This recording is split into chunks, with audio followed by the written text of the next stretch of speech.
Lionel Luthor, was he ever actually blind? I'm not sure we'll ever really know, but it's certain that if he was, that he lied about it a lot longer than he actually was. And I think that's a great turning point for Lionel Luthor, at least in the eyes of the audience, at least in our own eyes, for us to start to really understand who he is. And that progresses as Lionel and Lex duke it out and have these little duels, quite literally, over their business, over anything in life. They're always at each other's necks. And that progresses further into the Lex discovering the truth about Lionel's past segment, where Lionel electroshocks him.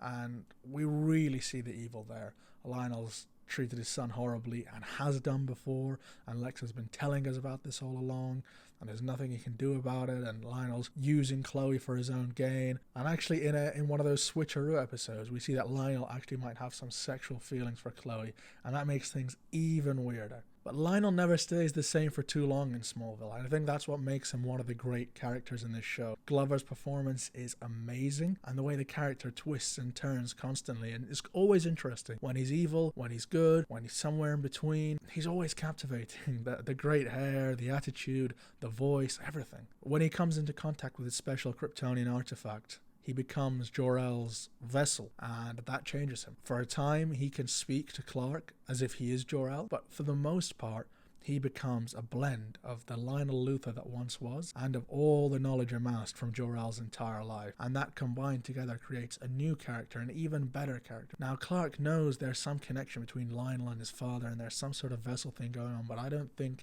he ever really got that Lionel had Jor-El's mind and his knowledge and his feelings inside him all the time. And so we get this interesting dramatic irony of Clark always doubting Lionel, but Lionel wanting to become more of a father figure for him and becoming in that way. And it's all happening as it leads up to Jonathan's tragic death. The most heartbreaking episode in the show, one of the most in television history, I think, but it allows Lionel to further develop that role, becoming more of a father figure for Clark. And I think that adds to the jealousy for Lex. Lex thought this was the worst father I could ever ask for, and now he's becoming a better father to my friend turned enemy, and it just sends Lex over the edge. But Lionel's story is brilliant, and we get this wonderful episode after his change where him and Martha are locked up in this cage and they have to survive these traps that have come straight out of a Saw film. It's just incredible. We really see the change that's happened in his character, and everything culminates in that moment when Lex goes that step too far in his evil path and shoves him out the window. But we all know that's not the end of Lionel. He returns in an amazing way. I was sat there cheering at my TV 4 a.m. alone in my living room. We get the parallel Lionel, the even more evil Lionel, and it's just so satisfying. The twists and turns